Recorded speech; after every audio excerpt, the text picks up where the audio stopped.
ప్రార్థన చేద్దాం. ఉన్న ఫలానా మీరున్న చోటే మోకరించగలవారు మోకరించండి. మోషే ప్రేమ గలవాడు. అయ్యా అమ్మా,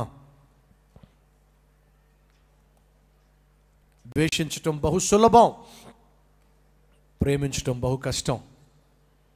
కాబట్టి ఈరోజు ప్రార్థన చేయి.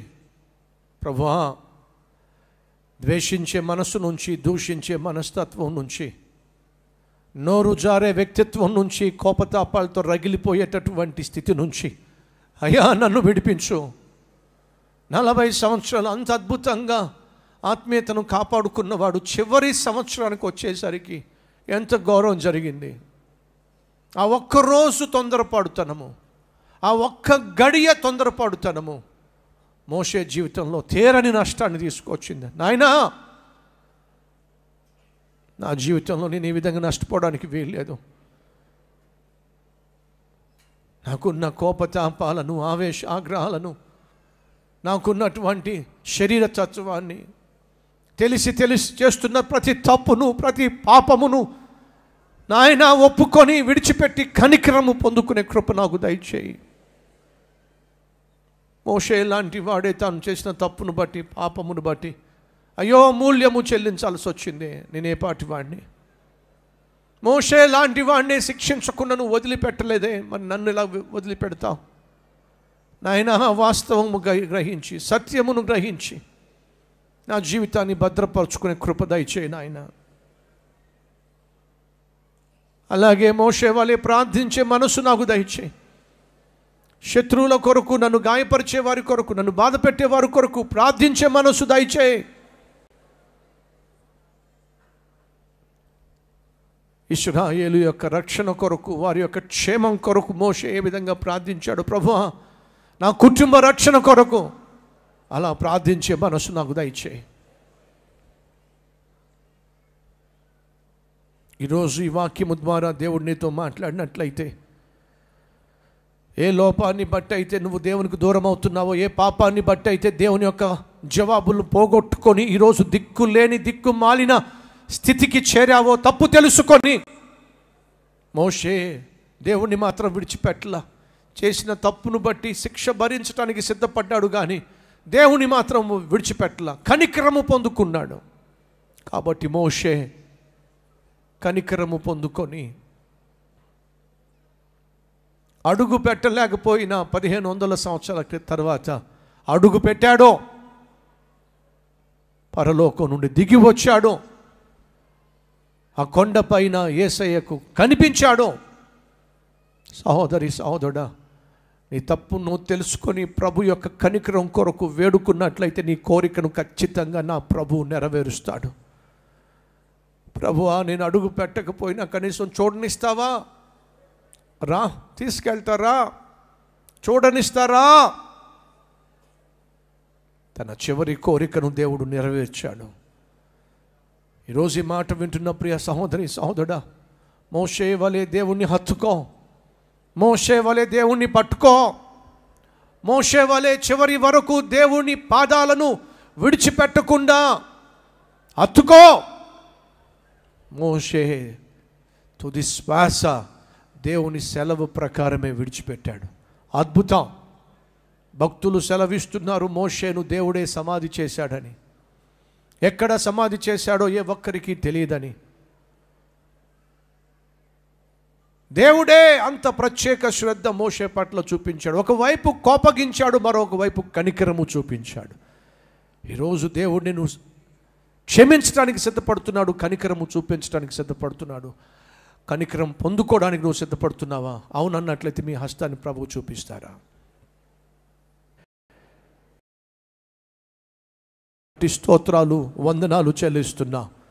మోషే పుట్టుక మొదలుకొని మోషే గిట్టేంత వరకు మధ్యలో చోటు చేసుకున్న ఎన్నో సంఘటనలను మా ఆధ్యాత్మిక మేలు కొరకు హెచ్చరికలు చేస్తూ, ఒకవైపు నాయనా మమ్మల్ని సరిచేస్తూ, అలాగే మా ఆత్మీయ నేత్రాలను తెరుస్తూ, మమ్మలను బలపరుస్తూ, మమ్మలను ప్రభువా నీ వైపుకు ఆకర్షిస్తూ ఈ 40 దినాలు అద్భుతమైన ఆత్మీయ యాత్రలో మేము నీతో పాటు ప్రయాణం చేసే కృపను అనుగ్రహించినందుకు స్తోత్రాలు చెల్లిస్తున్నాను.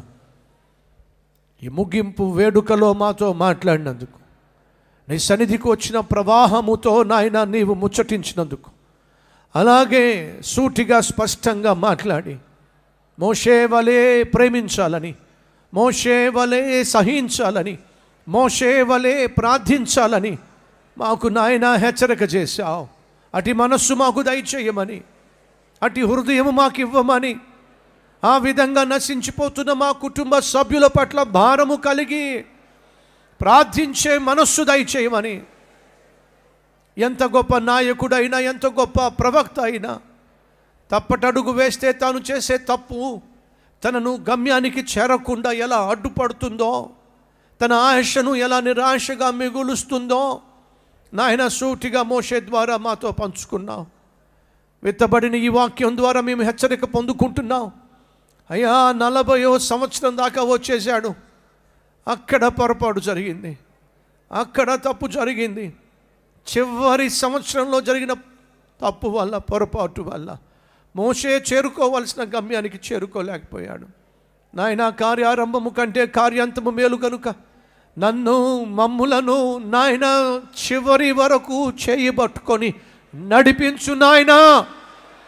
ఈ ఆధ్యాత్మిక యాత్రలో సైతాను యొక్క పన్నాగముల నుండి, సైతాను యొక్క ఎత్తుగడల నుండి, వాని యొక్క తంత్రముల నుండి మమ్మలను కాపాడు నాయన. వాడి ఉచ్చులో మేము పడకుండా సహాయం చేయి. నిన్నే కలిగి నీ హస్తములో మా హస్తము వేసి నిన్ను వెంబడించులాగున సహాయం చేయమని, నీ సన్నిధిలో మేము కళ్ళు తెరిచే మహాకృప మా అందరికీ అనుగ్రహించమని,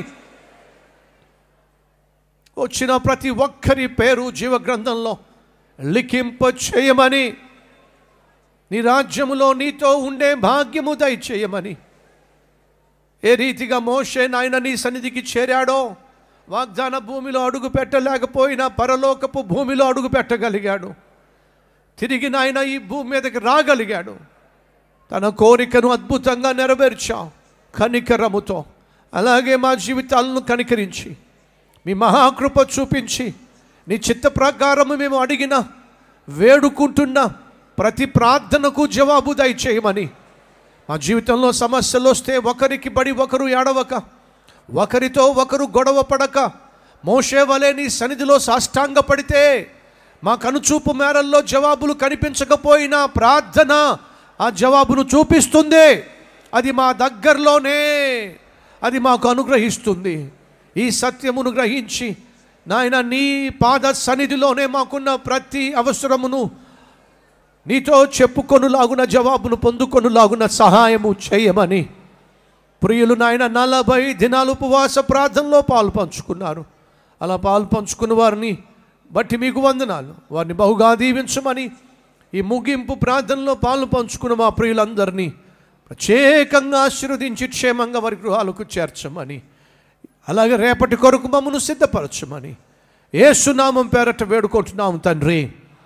ఆమేన్. తండ్రి, కుమార, పరిశుద్ధాత్మ త్రియేక దేవుని దీవెన సదాకాలం మనందరికీ తోడై ఉండునుగాక. ఆమేన్.